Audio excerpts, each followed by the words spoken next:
Hello and welcome to Switzer TV. I'm Peter Switzer and today I'm talking to Phil Ryan. Now he's the MD of Trilogy Funds Management Limited and I want to talk to him about mortgage trust. Phil, thanks for joining us. Thanks very much, Peter. Glad to be here. So tell us about Trilogy. Trilogy is a funds manager which manages a number of investment products. Yep. So we have a product such as Trilogy Enhanced Cash, which consists of cash and cash style investments, and also has a small investment in the Trilogy Monthly Income Trust, which is our pool mortgage trust.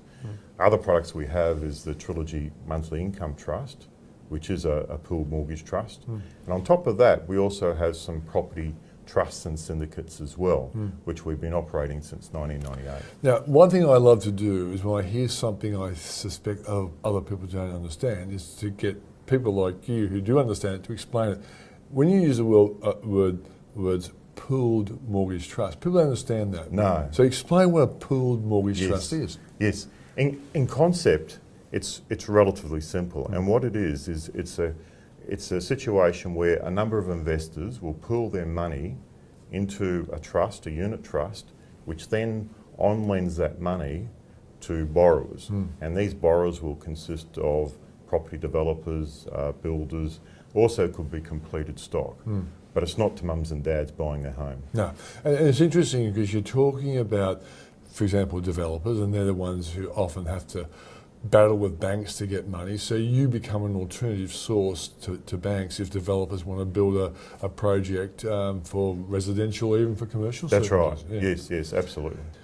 So Phil, obviously for you, lending to people like developers, building apartments or industrial commercial sites, having a good outlook for the macro environment, the economic environment, is very important. So what is your take on that? Yeah, my take on the macro environment overall is quite steady. We've seen reports from Bill Evans saying that interest rates are likely to be steady at least till 2020, Yeah. and it could well be beyond as we go into the next interest rate cycle beyond that. My concern is with local domestic political environment. Obviously that affects confidence in the market. Yeah. I'm also concerned about the prospect of opposition getting in power in terms of their policies in the property market, which relates to negative gearing and also capital gains tax, and what implications and flow-on effects that will have to the overall market. And the other thing is the impacts from the Royal Commission and what that might have in terms of banks lending to mums and dads to buy apartments and housing. Yeah. But apart from those domestic style issues, if you look around Australia, we've got interest rate stability, as I mentioned. We've got higher employment growth. We've got, as Shane Oliver indicated yesterday, we've got likely lower Australian dollar, which will help boost manufacturing and exports. So from a macro environment, it actually looks quite benign, but there are just those other little headwinds which No, I totally agree with you. My economic assessment, and believe it or not, I am an economist. Oh, well, that's right, and you're more of an economist than I am. But I totally agree. I think that's exactly right. It's not a great outlook, but it's a good outlook. Yes. And if things go the right direction, it could become great. Tell us about mortgage trusts and the market right now. Well, the market at the moment is a good one. We have a diversified book of 60 different projects, and that gives us a good helicopter view over the east coast of Australia. So we've got projects in Brisbane, Sydney and also Melbourne. And it gives us a good insight as to what areas are working and what aren't working. Areas of concern generally, as everyone knows, is inner city apartment developments, and we have particularly stayed out of those style of projects. Our projects are more centred on lower end developments in the range between $3 and $15 million, but consist of things like 30 lot subdivisions, 20 townhouses, small unit projects and housing projects. Accessible properties in many ways. That's right, and really, Peter, I think the thing that differentiates us is that we aim for the middle of the road. Look, we might have one or two high-end style properties in our portfolio, we might have a few low-end as well, but overall, if you look at our portfolio, it is very much middle of the road, middle ring style suburbs.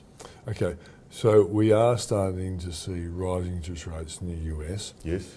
How does this sort of thing impact on yield in a mortgage trust situation? Well, that's a good point. And I mentioned to you earlier about the Morgan Stanley report, which says that US is coming to the end of their rising interest rate cycle, predicted to be in about 2020. So there will be rising rates till then, but after that it will be tapering off. I actually don't see that that's going to have a significant impact over here, apart from the ability of banks to draw on wholesale rates of funding, because obviously their rates will be increasing in line with that. But if you look at our style of borrowing, our style of lending, is that it's been unaffected by the rises and falls in interest rates over the period of the trust. The reason for that is that of more impact to us is the lack of liquidity of the banks in terms of providing funding for development style projects. And that's why over the period of the trust... Because if they're not doing it, you can do it for them. That's right, that's right. And it's meant that since the inception of the trust back in 2007, just prior to the GFC... Good timing. It is, yes, it was in retrospect.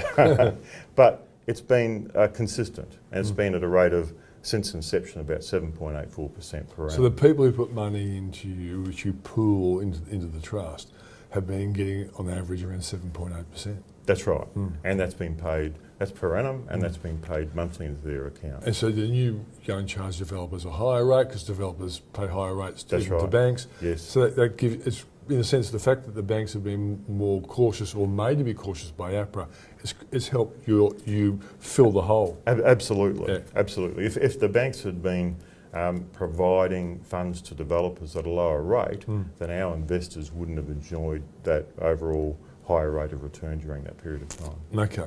So what's the opportunity in mortgage trusts for Australian investors and self-managed super funds, and how does it compare to other asset classes? Well, I think the beauty about mortgage trusts is it provides a good, consistent rate of return. Now, obviously, if interest rates were to go up massively or markedly overnight, that would impact investors' returns to an extent, because our loans are generally for around 12 to 18 months period of time. So it means that investors would be receiving a rate of return which would be at that similar level to what it is now. But if interest rates rose over that period of time, it would take a little bit of a flow-on effect before it flowed through to our portfolio. But we're just not seeing that. And I doubt that in the immediate investment horizon that we'll see any market increase in rates. Now, one of the biggest risks in investing in mortgages is managing defaults. Yes. And so can you talk about how you minimise the risk in that particular area? Look, there's a number of things which we do. For a start, we have a diversified range of 60 loans in our portfolio. So 60 different projects, that's 60 right. different borrowers. Exactly right. Yeah. And in completely different areas. Yeah. The other thing is that our maximum loan to value ratio is 70%. So that gives us fat in terms of what big the wiggle on room. completion, yes, on what the on completion value is. The other thing is that we look at each loan. It's reviewed by our lending department and it's taken to the lending department and lending committee each week.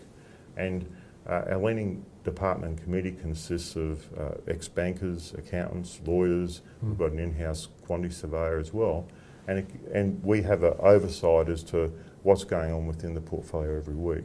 So again, we can... You're managing your risk. Well, that's right. And we can see what projects are working well, others where they may need some hand. I mean, if you look at a typical developer, they're usually very good at one thing, and that is building the product. Where they may need assistance is in terms of marketing or sometimes project management, etc. So what we try and do is assist those developers in terms of meeting their targets. Great. Well, Phil, I've got all the answers I wanted, but is there anything else you'd like to share with my viewers? Well, I think the thing is with mortgage trusts, it's an alternative style of investment to what they may be used to in terms of term deposits, property trusts and share trusts as well. Mortgage trusts don't have a correlation to the share market, so they are separate to that. It's not directly exposed to property as in buying a property asset. Its underlying asset is actually first mortgage security over real estate. So it gives people comfort in terms of that. Okay. But at the end of the day, it's all got to be part of a diversified portfolio. Exactly. Thanks for joining us. Thank you. So that's Phil Ryan, the MD of Trilogy Funds Management Limited. I'm Peter Switzer. Thanks for joining us for Switzer TV.